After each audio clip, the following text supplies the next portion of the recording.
Two.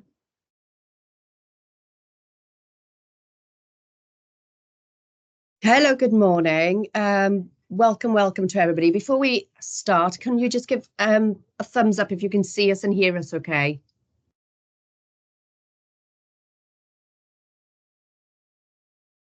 No? Okay, let's just check that what we...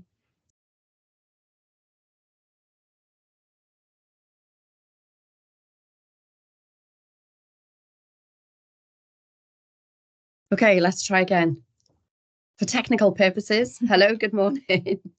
Thank you for joining us. Can you see us? Can you hear us? Just pop something in the chat if you can. Oh, we've had a thumbs up. We've had a thumbs up. There we go. Thank goodness. Somebody somewhere can see us. Lovely.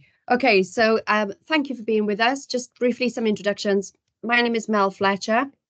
My name is Rebecca Phillips. Kelly O'Shea. So we are all from the CAMS Shines In Reach team. So we essentially sit within schools to support schools and parents and young people with well-being and mental health at a very, very low level.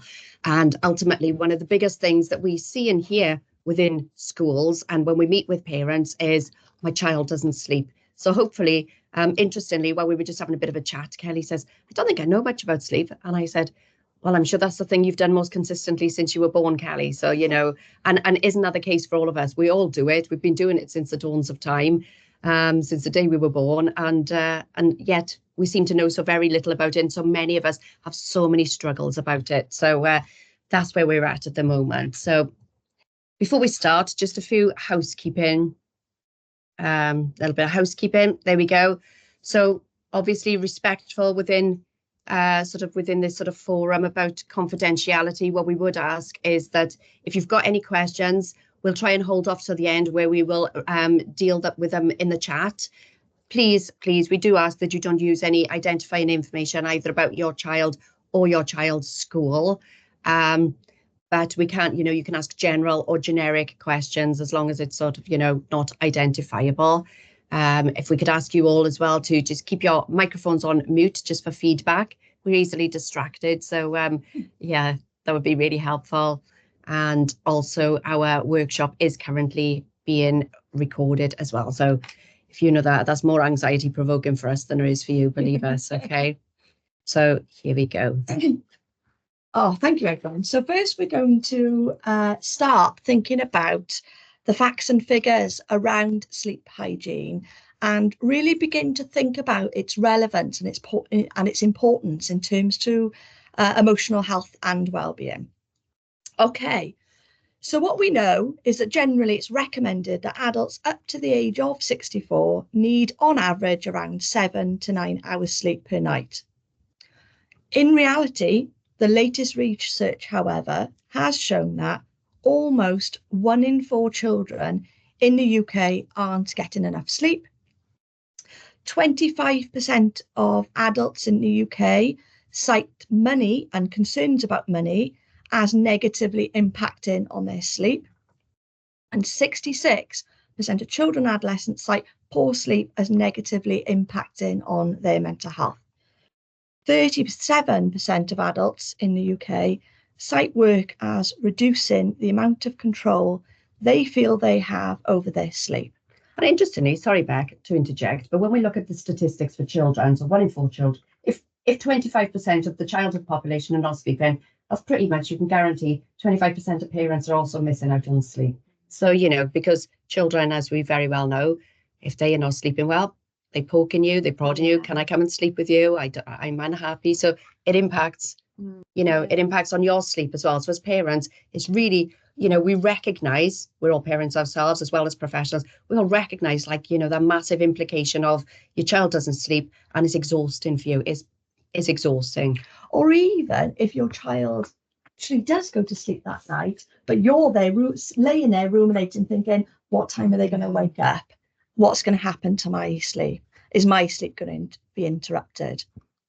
And interestingly, you will learn very quickly, everybody, that I love a bit of oversharing. But I was speaking to my daughter on the phone when I was driving into work, and she's got a 1-year-old, and she said, "Oh, he slept till 8 o'clock this morning." And my automatic response was, did you go and check that he was still breathing? Because as parents, don't we do that as well? Like, oh, it sounds so uncharacteristic for them to sleep to sleep this long. So then you wake up panicking. So it's literally damned if you do, damned if you don't. So yeah, absolutely. What we know, because Mel and I particularly, we're registered mental health nurses, and Kelly's our emotional wellbeing practitioner. And what we know through our experience is that one of the fastest ways to poor mental health is through poor sleep. So what do we think that we mean by poor sleep? So when people talk about poor sleep, what is it actually in a nutshell? What is it that they're referring to? Are they referring to irregular sleep patterns? So sleep patterns where you're either sleeping too much or you're sleeping too little.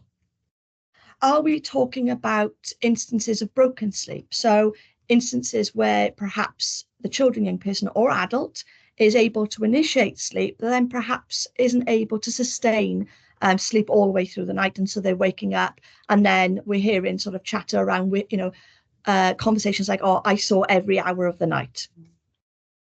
Are we talking about children, young people or adults who experience nightmares that then affects their sleep hygiene? Are we talking about behaviours around sleep? So things like having a poor nighttime routine or having a lack of structure in the lead up to bedtime? Well, the likelihood is that we're probably talking about all of those factors as referring to when we're referring to topics like sleep hygiene. So I'm going to move on to our next slide, because we promised, and we will deliver, but we promised that we would think about the science of sleep. And for those of us in the audience that have a bit of penchant for science, you may very well find this interesting. But what we know is that melatonin is the natural sleep hormone that helps us to fall asleep at night. Its name comes from the Greek word melas, meaning dark, and tonin from serotonin, from which it's derived. Now, melatonin is that naturally produced hormone. So what we know is that the bodies naturally produce melatonin. It is responsible for the natural circadian rhythm. So the circadian rhythm means that sleep-wake cycle. So in the mornings, the sun starts shining, the birds start chirping. Our brains. Which country do you live in with the sun starts shining? I know, that's wishful thinking. Soon. I'm willing spring to get better. That's what I'm doing. I'm manifesting good vibes. So the brain kind of rouses us and tells us it's time to start the day. And then early into evening, then what happens is our brains start producing that kind of natural hormone melatonin, and that tells us that we should start winding down. We should start getting ready to prepare ourselves for sleep. Okay, so essentially tryptophan converts the serotonin to eventually become melatonin. So I ask, if melatonin is derived from serotonin, it becomes apparent as to why sleep is often the first thing to become affected in mood disorders such as depression. And as we move through the presentation and we think about the negative impacts of poor sleep, we will strongly associate the links between poor sleep hygiene and anxiety and the impact on depression. Okay. Yeah, thanks, Beck. So your pineal gland, wherever you want to put the emphasis on that syllable. I don't know that there's a particularly correct way, but I might be right or I might be wrong. What I do know is this is the part that sits deep within the brain, and this is where the melatonin is made. So interestingly, only 5% of melatonin is created here. And this is the thing that makes us tired at bedtime. This is where we also sort of, have an opportune time to discuss the real importance of having a bedtime routine and a bedtime structure. So essentially, my phone, my little watch pings at 9:30 and tells me it's bedtime. It takes me about half an hour then to pot around, do my teeth, do my little nighttime routines before I get into bed. So my body knows, because it's programmed, that at 10 o'clock, I like to go to bed. So from about 8 o'clock, because this happens about 2 hours before, my body is starting to feel tired. I'm yawning. I'm feeling a bit lethargic. I have that desire to sort of sit down and not engage in anything too strenuous.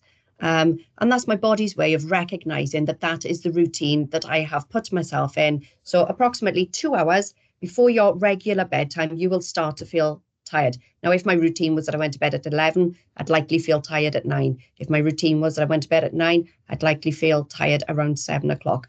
So what the point I'm trying to make here is that your body responds very quickly. Actually, within 3 days is the science behind it. Within 3 days, your body will respond to a routine.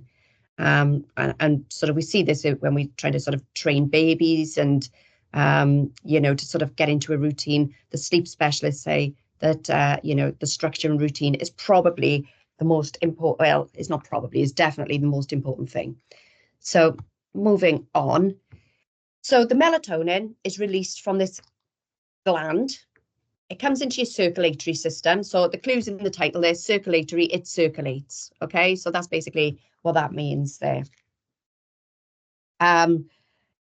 Your brain then recognizes this pattern. And as I said, you have that melatonin little peak then about 2 hours before your bedtime. It's so important to stick to your bedtime routine, your body and your mind, so your physical health and your mental health will see significant improvement, not just you, your child, anybody that engages in this sort of structure and routine will engage in improved physical and mental health. This is why, if there's one golden gem that we can say to take away from today, is get into the pattern with your child of going to bed at the same time and getting up at the same time. That doesn't mean to say exactly, right, okay, it's 9:59, oh my God, I'm not in bed, panic stations. No, just sort of roughly at that time. So because your body will really appreciate this, okay? And also your quality of sleep is proven to be increasingly improved as a result of a structure and routine. So having said that, it's also important to be aware of how your sleep patterns change at different ages and stages of development. So we know that babies, when they're first born, newborns sleep an awful lot. We also know then that when they get to toddlers, they feel like, that they never sleep. I've got 2 teenagers living at home, one of which has yesterday? No, the day before yesterday, returned from a school trip to America. So let's talk about sleep. So she's jet lagged. She's just come back from a school trip to America. I picked her up at 2 p.m. I gave her a beef cooked dinner. She had a bath and she has literally slept. I think I've seen her for about an hour and 20 minutes since then when she got up for tea last night. And, that is just sort of the way her body is now trying to readapt both to our time and the fact that I think that she could be a professional sleeper. And I won't lie, I think she should, if it was an Olympic category, she's a definite gold medalist there. But teenagers, due to the rapid development, both physically and cognitively, a lot of sleep is required because when we are sleeping, that is when our bodies are, your cells are regenerating. There's a lot going on under the surface. We might think, oh, fast asleep, we're not doing anything. Your body is never busier than when you are asleep. What we often hear as well, Mel, isn't it, is such sort of disrupted routines for children, young people. So their sleep patterns tend to be all over the place. Yeah. And then I suppose it begs a question of how does the body know when to start, releasing that melatonin to get you prepared for getting ready for bed. Oh, absolutely. And, and we are talking about things like, obviously, there are significant differences when a baby is born for those first two years, in terms of growth and development, they require increasingly less sleep and will eventually come into a pattern where, their circadian rhythms settle and they will be awake during the day and sleep at night. But also, think of other things, think of seasonal changes. The clock's gone back. Now it's not getting dark until 7:30 when it was dark earlier. It's difficult. I remember being a little girl many, many moons ago, and my mother was very rigid about bedtime. So my sister and I went to bed at 7:30 every night. And I remember being stood at the window, watching all the children playing out on their bikes, thinking, it's still light. Why is my mother forcing me to go to bed? And it's still daytime. Not having fully appreciated now, in retrospect, that structure and routine and the benefit of that. But yeah, it can be really tricky to sort of for your child to recognize and appreciate why they have to go to bed at a certain time. Yeah. And there are things we can do, in terms of blackout blinds. I don't know that they were a thing when I was a child, but yeah, masks. I've got a daughter that wears an eye mask and earplugs to bed every night. That's probably so as her husband will get up with the baby, not her. But I mean, there's method in the madness. But there are things that we can do in terms of that. So sorry, Beck. We just move on to the next slide. There we go. Okay. All right, so in addition to aid in sleep, melatonin offers over 20 additional benefits, such as lowering stomach acid production and stabilizing acid reflux, lowering insulin levels, increasing a growth hormone, which influences puberty, protects eyes and ears from damage, stabilizes blood pressure, reduces stress and anxiety, improves concentration. And what we know sort of anecdotally is that teachers do notice the difference between those pupils that are well rested opposed to those pupils that perhaps aren't well rested. Being the ones up gaming until 5 a.m. Yes. Yeah. It improves mood and improves the immune system. So what that child or young person might notice is that perhaps less susceptible to experiencing physical ailments, for example. And that's to name a few. So Mel mentioned that whilst we are asleep, our bodies are busier than ever.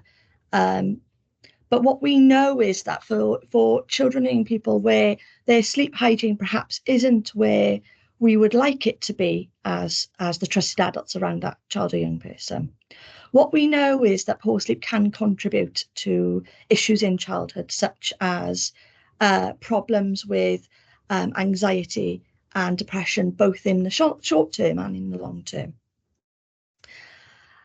Also, issues with childhood sleep issues can also contribute to problems in adulthood in regards to the immune system. The possible future cardiovascular risks might include issues with obesity, diabetes and high blood pressure. Now, poor sleep hygiene in the short term, what we can notice as parents, carers and professionals might be things like difficulty concentrating, maybe a dip in that young person's mood, maybe an impairment in terms of their memory, so they perhaps aren't able to recall as much information as they might have been able to, and as well as the obvious symptoms like visible signs of fatigue. Like increased irritability, that I think that's quite a big one. Whinging for younger children. Yeah, with the kids, you know, when they're very little, they cry more, you know, they're a bit more emotional, but then that irritability with teenagers. And I will often say the only time I'm really grumpy is when I'm tired. So I must be tired a lot. And what we know about adolescents is we know that their prefrontal cortex is still developing. So their ability as young adults to be able to regulate and manage their emotions starts developing from the age of 8 and continues to develop all the way up until approximately around the age of 25, so a young adult. And what we know is that children and young people can experience rapid fluctuations in their mood as a normal, natural course of growth and development through puberty and adolescence. However, what you might notice is an increase in dysregulation through poor sleep hygiene. So rather than the normal kind of expectations of perhaps a young person 1 minute experiencing happy and the next minute feeling kind of frustrated, that is almost kind of amped up, isn't it, because of issues around sleep hygiene. Now, sleep hygiene can be something that can be managed fairly straightforwardly in terms of making kind of behavioural changes. But if that young person experiences long-term sleep hygiene, the more longer-term risks then are things like poor work performance, a cognitive decline. And what we mean by that is a decline in terms of the thought processes, so the ability for that young person to think things through, and a heightened risk of dementia in adulthood is related to long-term issues with sleep hygiene. It's very sobering thought, you know. You think, my sister, she has existed pretty much her whole life on about 5 hours sleep, and she says sleep is for the weak. I always say if Tigger was a person, she would be it. And some people generally do need less sleep than others. But when you think of these sobering statistics as to sort of, if we not have it, and as Beck said, it's not the length of the sleep. So my sister Amy, she gets sort of 4 to 5 hours sleep and she's well rested and energized.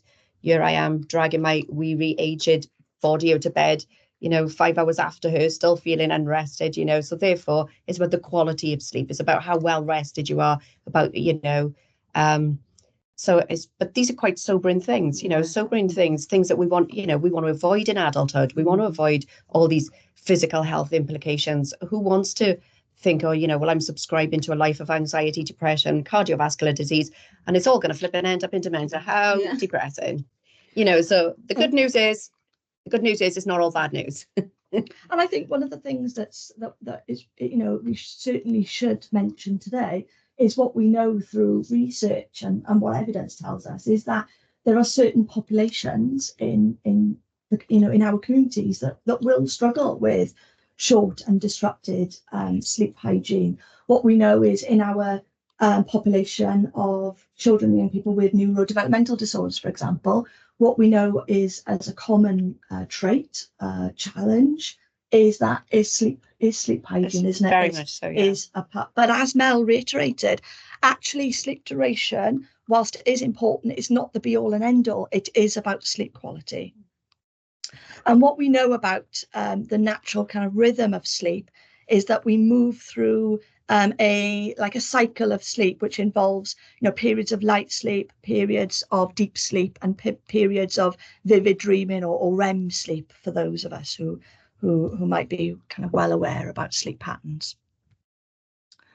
Okay, so I'm going to go into this too in greater detail, but I think it is important. And it isn't a hot dog. It is a mitochondria. Now, mitochondria, for our keen enthusiasts in terms of biology, is where the whole body is made up of mitochondria. It's the energy cells. It's where the energy for the body is created. And what we know that 5% of melatonin is created in that pineal gland. But where is the other elusive 95% created? Well, actually, we know it's created in the mitochondria. So it's just about kind of getting that mitochondria in the body ignited so that we can be able to influence our sleep hygiene. What a hot dog. What a hot dog. I always knew I had a hot dog in every cell in my body. Okay, free energy for life. So this is about how the sun helps us. As we said earlier, we can't wait for a bit of sun, but exposure to daylight is essential for creating melatonin and using it according to your body's needs. We see this because a lot of people say, like, maybe they're sad or they feel down in the winter, isn't it? Like a seasonal affective disorder. And then sometimes it can just be a case of them needing some vitamin D or some sun. So mitochondria release antioxidants to combat free radicals. So free what? I'm thinking the same. Radicals which interfere with the functionality of the human body. These come from things like processed foods, pollution, alcohol, all things like that can cause mitochondria dysfunction. So what does a hot dog have to do with melatonin? Like we just said about the sun, exposing yourself to sunshine or daylight automatically takes the vitamin D and synthesizes melatonin within the mitochondria. And that's really interesting. Yeah, it's a mouthful of a lot of big words. Yeah. Really interesting, because even though we say, the sun doesn't shine a lot and we can't talk ourselves out of being outside, really, but the early daylight is the best daylight. So again, advice to you as parents is when your children get up in the morning, regardless of the weather, and maybe it would be helpful to incorporate in your routine 10 to 20 minutes, just pottering around in the garden or going for a brisk walk, or if you walk to school, that early daylight is the best one for absorbing the vitamin D, which then eventually does become this melatonin. So this free energy for life, essentially. And interestingly, something else as well, because we're full of facts and figures today, because it is more of a science-based presentation that we're delivering today. But 100 years ago, 85% of our time was spent outdoors. Today, the average person spends less than 2% of their lives outdoors. I saw your mouth open, Cal. I knew you were shocked at that. Less than 2% of our time. So we've become creatures of comfort, but also what we've done inadvertently by becoming creatures of comfort is deprived ourselves with all the natural things that would have essentially indicated to us, oh, it's time to wake up, it's time to go to sleep. Your body's regenerating when you're sleeping. You've got sufficient energy to get you through the day, because how many of us feel so tired, and as adults, oh, can we start the day without that cup of tea or that cup of coffee, and that's because we are not doing things in the way that our bodies in an evolutionary perspective, we're designed to do. So really curious stuff. Yeah. Sorry, Carl. Things to add on there as well. Sorry, Kelly, just while we're on a bit of a roll. I think one of the things that is important to mention is behaviours around sleep that can help to contribute to poor sleep hygiene. All too often we're hearing about young people drinking excessive amounts of energy drinks, which we know can significantly affect sleep hygiene. But can we just say that in addition to energy drinks, we're not just talking about Red Bull and Monsters, we are talking about Coca-Colas and caffeinated drinks, Lucozades, so things that you might not think in your mind as being an energy drink, but anything that is caffeinated is classed as a stimulant. So just to offer clarification, sorry. Sugar levels as well, particularly in the ordinary Coke and kind of spiking blood sugars. So with that in mind, thinking about blood sugars as well is one of the things that often isn't recognised as a contributory factor to poor sleep hygiene is habits such as late night eating. What we know about late night eating. That was a sentence. What we know about late night eating is that it will spike those blood sugars, and so a young person then who's trying to settle to sleep with those increased blood sugars are not doing themselves any favours, because they're not in that kind of environmental space where they're relaxed and they're calm and they're kind of ready to initiate sleep. In the area of self-disclosure as well, bizarrely, not so long ago, I myself was experiencing difficulties with sleep, and I was trying to rule out everything. I was, in my profession, I've got the luxury of a wealth of information and experience around sleep hygiene. So I was trying everything and anything to help me out, sleep music, routines, baths, etc., you name it. I tried it, and I went to the GP because I thought, I don't know what else to do. And initially the GP had suggested the things I'd already tried, and I think they'd sort of cottoned on that my profession was, like, I suppose, teaching me to suck eggs. And they did bloods, and my blood showed a massive depletion in vitamin D. And the GP actually said to me, do you get out much? I was like, yeah. But since then, they put me on a vitamin D supplement, and my sleep hygiene, it's not perfect. I do get, every now and again, I do get the occasional sort of restless night, but it was a massive improvement. So it is that strong link. I guess what I'm trying to say is I'm trying to reinforce the idea of the link between vitamin D and the production of melatonin and how it aids kind of our sleep. And also we also do know, again, on the sort of line of vitamin D, that because of where we live, that the overwhelming majority of our population, if they were to be tested, are deficient in vitamin D. If you feel that might be the case for you or your young people, supplements are widely available. Just ensure that they are at the dose that's helpful, and also that they are at the dose that is child friendly as well. So do your research. We're not suggesting, we're not recommending anything. Obviously, the best thing would be what you can get for free by going outdoors and spending time outdoors, but also being mindful of these things as well. Right, sorry, Cal, back over to you. No, yeah, like Mel said, so if we can put it into our daily routine to take your children and young people outside, even if it's for 20 minutes, sometimes we can do, I know I do it, I think, oh, it's raining, they won't want to go, they won't go wet, but 90% of the time, they don't care. Children don't really care, it's us. So if we can try that, might be helpful. So we discussed melatonin, and melatonin is a medication, as some of you might have heard of, can be helpful as a last resort, not as a first port of call. We don't want to just be medicating children and young people because they can't sleep. What we know about melatonin as well is that GPs are not eligible, are they, to prescribe melatonin? It's a specialist medication. And what we also know is that very quickly, through experience, we learn that children become very tolerant to the medication, and then constant increased doses, and you can only increase it to, so far. Yeah. So interestingly, sorry, Cal, our peers in paediatric services say that sleep is probably the biggest referrals that they have in terms of young people. But again, going off the back of what Beck was saying about melatonin as a medication. So essentially, when we take the medication of melatonin, our bodies essentially become lazy in terms of producing its own, because it's like, oh, well, I've got the resources, so why would I need to create my own? So then what we're actually doing, and we're not saying that in every case, sometimes it is helpful as a last resort when you have exhausted all of the other possibilities. Yeah. We recognise that there are a small portion of the population that benefit from it, but they really are the exception and not the rule. Yeah. Sorry, Cal. So yeah, an example of when you would use it is older adults, maybe if there's a dementia, and they can't distinguish night and day, so it's just kind of get them into a pattern. Studies have shown that the significant sleep problems occur in 40 to 80% of autistic children. Sleep monitoring studies have shown that autistic children take longer to fall asleep and are awake for longer in the middle of the night and sleep for shorter periods than typically developing children. Similarly,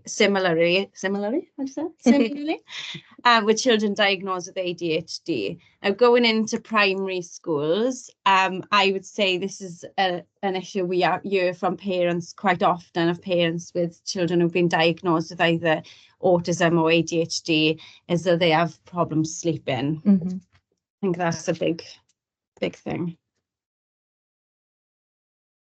Okay. So if you were to go to your GP because your young person is suffering with poor sleep, the GP will tell you that the first line of defence is something called cognitive behavioural therapy. I don't know whether you've heard of that, and if you haven't, you have now.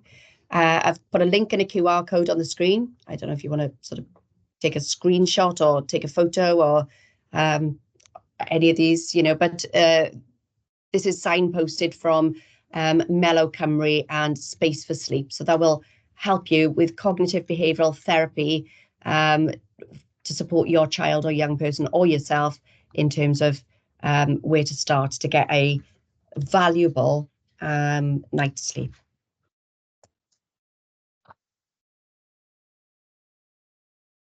Okay. So you're probably thinking, what can we do as parents and carers and trusted adults around a child or young person to help them with their sleep hygiene? They're likely to be things that you will have already have tried. So apologies if we're already covering those. But one of the most obvious ones, which I'm not suggesting is easy to implement, and certainly for our adolescent population, it isn't something necessarily that they want to hear. However, that certainly shouldn't stop us delivering the message and its importance. So avoiding electronic devices such as televisions, mobile phones, tablets, gaming PCs, etc., etc. The list goes on. Immediately before going to bed. So actually the evidence, if you look at the research and the evidence, it actually suggests that this activity should stop in at least 3 hours before bedtime. I suppose it's about realistic expectations in terms of what you can enforce as parents and carers around your children, young people. But certainly, at least 1 to 2 hours before bed, we should be stopping these devices. And it's because the science behind it. What we know is that devices can stimulate the brain and make it incredibly difficult for that young person to switch off. And it's about the blue light, really. So you've heard a lot about blue light. I'm sure you have, because as a parent, not just as a professional, as a parent, I've heard a lot about blue light. Yeah. But we've talked a lot about melatonin and the reserves and how clever your body is at creating the melatonin. So ultimately, visualize this. You've fallen asleep. You wake up in the middle of the night. You think, oh, I wonder what time it is. You pick up your phone. You look at the time, and then that light, hits you in the face. You think to yourself, oh, I can't settle back down. You get up, you go for a wee, you wander around, you're bored, so you go on your phone. So essentially that blue light immediately depletes the resources of melatonin. So we know that blue light depletes your resources of melatonin. And so, when it kind of goes to the retina, into the brain, the pineal gland that we talked about, so the science behind it is that blue light immediately takes away. If you think of it sort of, that you made yourself a glass of water, you drunk your glass of water, and you turn over and you want a glass of water, but it's already empty. And that's pretty much the same as what happens with your melatonin. And so it does disrupt sleep in a very real way. And there is lots of, a very solid evidence base to prove that. Okay. Ensure that the room that the young person sleeps in is dark and comfortable, quiet, not too warm. We'll go into more specifics about that in our Mythbusters section a little bit later on. Trying to relax in the hour before bed. So, for example, reading a book, colouring, having a bath or a shower are useful ways to initiate calmness and relaxation. One of the things I suppose to think about as well is the link between anxiety, perhaps, and sleep hygiene. So if you've got a child or young person who is struggling to initiate sleep, and that's causing anxiety because they're worrying about the build up to bedtime, they're experiencing a lot of ruminations about what if I don't sleep? What if I don't sleep and then I'm not able to function tomorrow? And you get those kind of snowballing kind of thought cycles. Introducing a period before bedtime where you can have relaxation and you can have the opportunity to have like worry time if that's appropriate with your child or young person, so that young person isn't left with their thoughts and feelings at bedtime and then ruminating, and that's kind of impacting on that vicious cycle of trying to initiate sleep when that young person feels frustrated or feels anxious and on edge because they're worried about sleep. The other thing to mention as well is things like clock watching, which can be a really unhelpful activity in the build-up and at bedtime. So, I've got 8 hours till I have to get up, I've got 7 hours till I have to get up, or 6 hours, and those hours are counting down. And as the hours are counting down, the anxiety is building up. And when the anxiety is building, the heart rate's going up, the body's in fight and flight. Trying then to relax and calm to initiate that sleep is going to be quite challenging. Okay. So in the day, try to get some access to daylight, which will help you to regulate your internal body clock and that natural kind of circadian rhythm, that sleep-wake cycle that we've talked about. Dim the lights in the evening too, which signals to the body that nighttime is approaching. Just helping yourself out, really. Getting regular exercise can help improve sleep, but try and avoid exercise too near to bedtime because that can have the adverse effect. Evidence suggests that avoiding caffeine at least 6 hours before bed, caffeine can reduce the quality and length of sleep, leaving that person to feel tired the next day. This can lead to increased caffeine consumption the next day as well, which can continue that kind of vicious cycle of poor sleep hygiene. What we know as well about caffeine is its correlation to the impact on mood overall, isn't it? It can create agitation and anxiety. Okay, avoiding eating a large meal or sugary snack too late in the evening, because as we mentioned, what happens is you get that spike in blood sugars, which will then impact on your ability to initiate that sleep. Okay, moving over to you, Mel. Just before we kind of go into this one, and do you want to deal with the thing in the chat a second, Beck, as well? Yeah. But also, Beck, just touched upon sort of anxiety and the potential impact on your nighttime routine. Let's also not rule out the behavioural component of the trickiness of trying to get your children into bedtime routine. We also know that young people are very quickly learn how to get their needs/wants met.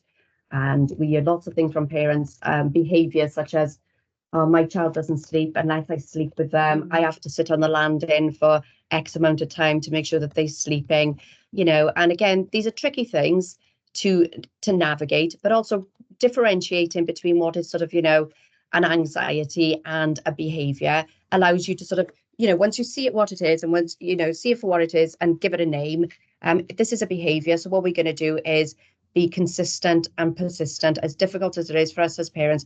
And certainly, within 3 days, you'll notice a difference. Psychologists say that it takes 21 days to form a new habit.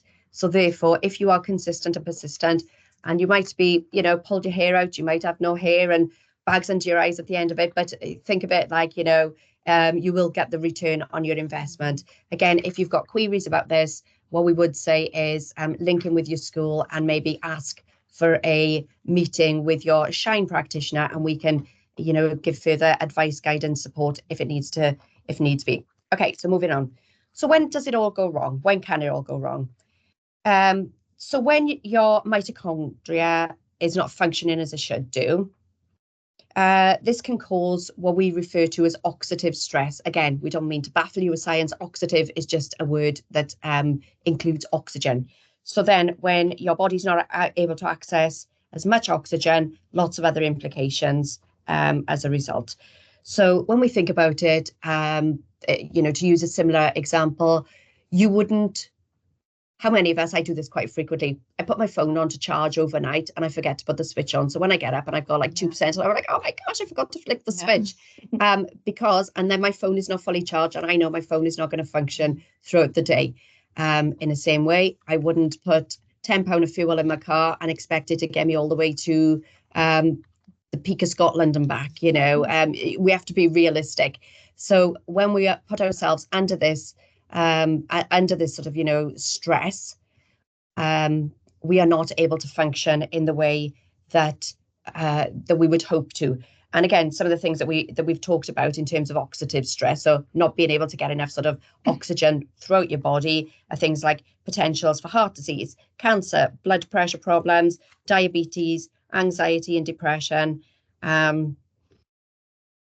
And interestingly, I worked in adult mental health services for many, many years. And interestingly, when you talk to people with these physical health issues, when you trace back, their GP records or their history throughout their lives, I think the one thing in common is poor sleep. So again, if it's one great gift you can ever give yourself or your children, it would be, this gift of being able to recognize the importance of sleep. Okay, so if it all goes wrong, all is not lost. It all sounds terribly depressing, but there is much we can do. So don't panic. The solutions are simple. They're achievable for everybody. And, even though, like I say, there's been quite a science base because we want to ensure that you guys know that there is an evidence base. It's not this pie in the sky, airy fairy, a good night's sleep will solve all things. It actually does solve all things, So knowledge is power. The evidence that we present and the science showcases that the very best thing is the benefits of a bedtime routine. It's got long-term benefits to both physical health, mental health, longevity of life, and that good quality of life as well. So there's lots of things, you can see on the slide yourselves. So what can we do to make things better? Structure and routine and consistency are key. Ultimately, best thing you can do, be persistent, be consistent, be boundaried, stand your ground. You will be, you'll be better for it. Again, referring back to young people that may potentially have diagnoses of ADHD, autism. Also, the greatest gift you can give to children who are neurodivergent is structure and routine. It allows them to feel safe. So, it allows them to feel safe. It allows them to know what's coming next. They don't feel, sort of discombobulated, if you like, as to, well, what's happening? Why, I went to bed at this time yesterday. I should be going to bed at this time. That increases their anxiety. Yes. So it actually holds them. It contains them. So the greatest gift, if you have a child, who's neurodivergent, is also a terrific gift that you can give them. Right, we talked about limited sensible screen time, talked about lighting in the home. So when we talked about sort of the detrimental effects, if you like, of the blue light, let's think about all those things now historically. Let's go back to our predecessors, our cave woman days, our caveman days, and think about sort of, the types of lights. So campfire, natural light, sunlight, moonlight. So think about the colors. So if your children, I've got teenagers at home, they have these LED lights in their bedrooms. So I say to them, when it comes, about 2 to 3 hours before, we don't have the blue lights or the sort of, those themed lights. We go more to sort of the oranges, the yellows, the kind of the reds, those soothing, calming colors that tell your brain that is relaxing to them. Okay, so if your child has a light bulb and it's a bright light bulb, maybe think about putting a more subdued light bulb. Energy saving bulb. An energy saving bulb. If your child, if you've got a light switch, maybe you might want to think about investing in a dimmer switch so you can switch it down. We're not saying all children don't.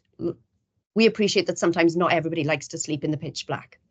Whilst that is most beneficial for us, we also recognize that sometimes, a little night light is helpful and, and offers reassurance to a degree as well. But it's about thinking about, you don't want a blue night light, you want something subdued, a little orange or a little, a light red, night light, a dimmer switch on your bulbs. Just think about your lighting and how your home sort of, if you like, reflects nature. So it might be nice and bright in the morning, but towards evening, we want to be sort of dimming down so our brains kind of really, really feed on that. Okay, it's time to relax, yeah? We've talked about increasing our exposure to sunlight. Don't worry about it if it's tipping down with rain. Your skin is waterproof, your clothes are washable. Just get out there, get the kids out there. They will have the best time going through the mud. You know, puddle jumping is not for the faint-hearted, but by goodness, you'll be glad you did it. It's good for the soul, you know. We also recognise the advantages of things like green plants and trees. So if you are able, if you're fortunate that you live somewhere where there's a local park or a cycle path or somewhere like that, get out there. They reflect the UVA, so it's also highly beneficial to spend as much time outdoors in green spaces as you possibly can. Just in terms of emotion regulation, isn't it? It's one of the key healthy habits is access to nature in terms of helping children and people to be able to kind of better regulate their emotions. Absolutely. So, okay, we're going to move on to the myth busting section. So this section is something that we've taken from the Sleep Foundation. Most of it I knew, some of it I didn't. Always loved learning something new, even 13 years into being a registered mental health nurse. Okay, so the myth. Stay in bed until you fall asleep. The fact, actually, experts recommend that if you've spent about 20 minutes trying to get to sleep and you still haven't, there is a benefit to getting up out of bed, going, doing something, and then trying and going back to bed. Something not phone or related. Yeah, not screen related. Reading a book or sitting and watching the rain or whatever it might be. Not screen related, not watching TV or that kind of stuff. Okay, myth. A warm bedroom is best for sleeping. Fact. Most people sleep best in a bedroom of around 18 to 20 degrees, which is actually the type of temperature that we would have for babies, isn't it? To influence sleep. And that's really interesting. So, again, I've been doing a lot of research recently, and for optimum sleep, some habits that people have gotten into, which have been significantly helpful, is things like when you are doing your nighttime routine, when you've got sort of like 30 minutes left to go, open the windows in the child's bedroom, close the door, open the windows, put something warm into the bed, so maybe a hot water bottle or a wheat bag, or if you've got an electric blanket, so they're getting into a nice warm cocoon, but that the air itself is cold. So you open the windows for about 30 minutes while they're brushing their teeth, getting their pajamas on, those last minute things, having a glass of water, whatever it is you do at night time. You've got a warm bed to get into, but the air is cold. Close the windows when they get into bed, and that has been significantly implicated in improving sleep as well. I've even sort of trialed it myself, and I'm middle-aged, and yes, and it's also helpful for middle-aged women. Just saying. Thanks, Mel. Okay, myth. Sleeping with a light on is harmless. So fact. It's best to sleep in a room that is dark as possible. And the reason why we know this is there are negative effects in terms of the circadian rhythm when a child sleeps in a bedroom that's got the light on. We also know there's associated risks in terms of increasing eye strain and, interestingly, associated issues with weight gain for children and people that sleep with the light on. Myth. You eat spiders in your sleep. Fact. Evidence suggests that we don't eat spiders when we sleep. Spiders typically are very fearful of humans. They like dark, damp places, and a warm, wet mouth is not where they want to be.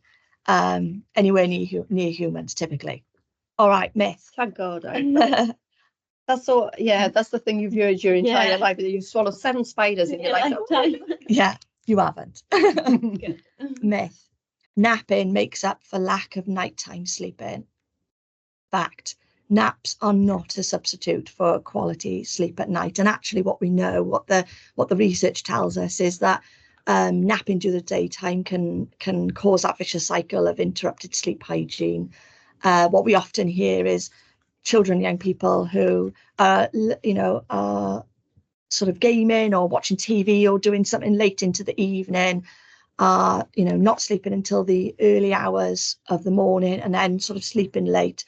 And it's a slippery slope, isn't it, in terms of developing kind of nocturnal sleep patterns.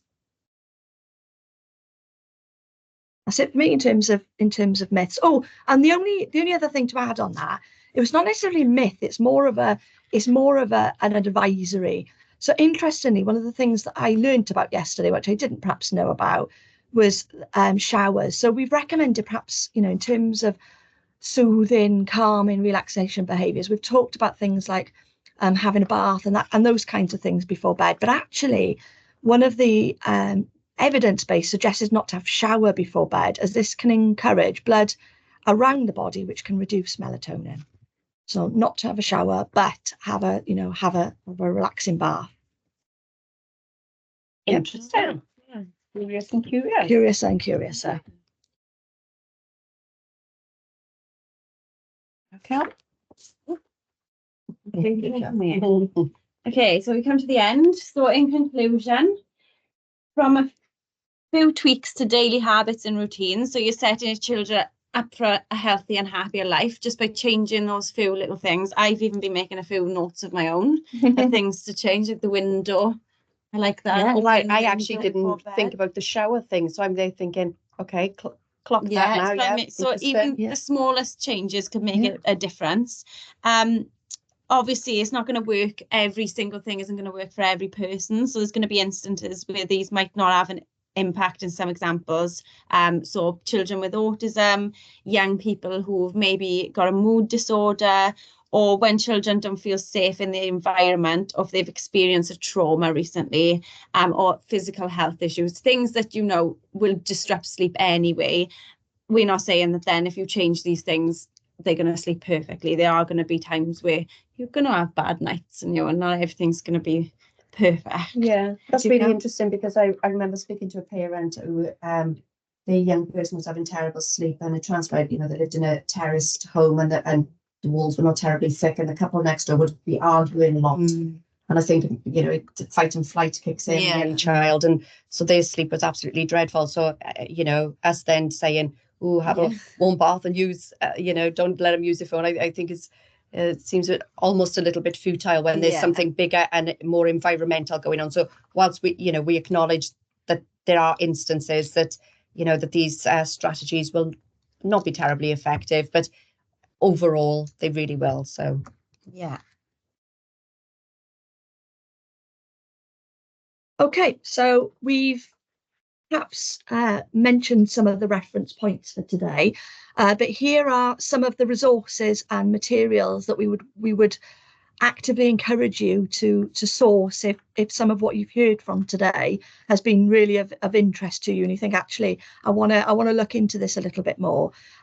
We've highlighted a number of sleep hygiene tips and techniques. But for more in-depth detail can be accessed via sleepfoundation.org, sleepcharity.org and Mellow Cymru, as well as we've mentioned today about the acknowledgement between neurodiversity and sleep hygiene. And one of the resources that I think would be useful, and I've previously signposted children, young people and their families to in the past, is Cerebra Sleep Hygiene. So Cerebra Sleep Hygiene is... Can you type that into I will the type chat? it. Yeah, I will type it into the You chat. spell it right. But it is an organisation that develop materials, resources, specifically for families and children, young people where there is neuro developmental conditions and brain conditions that can affect sleep hygiene. So I'll populate that in the chat momentarily.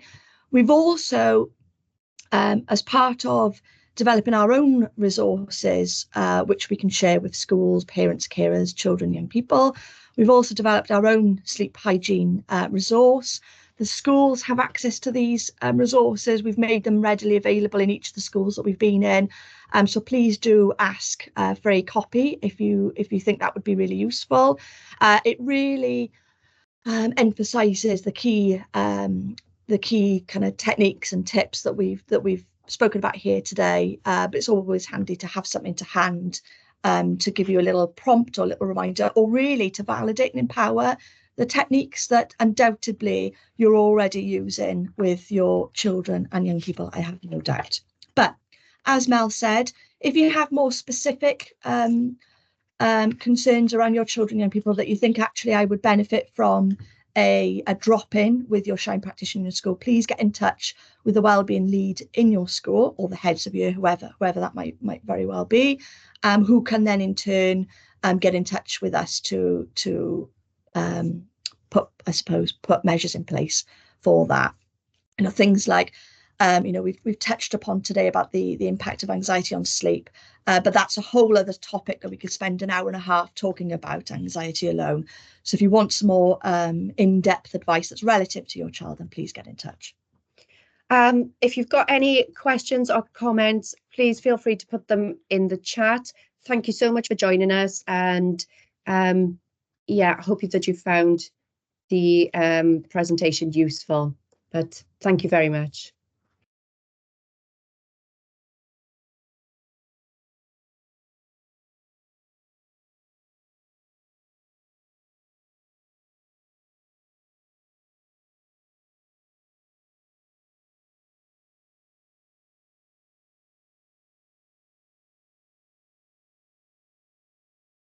You're welcome. Thank you.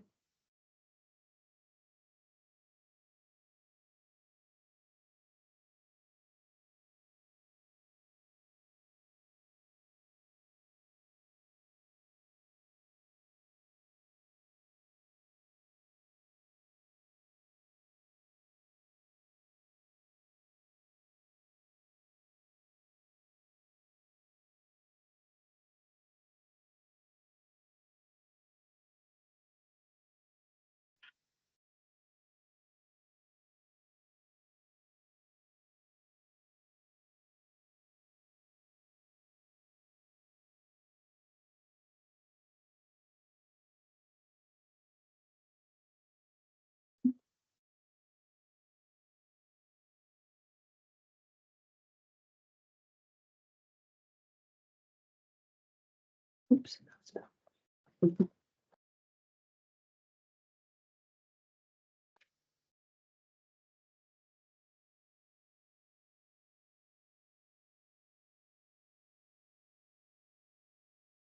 Could also post your own class charts.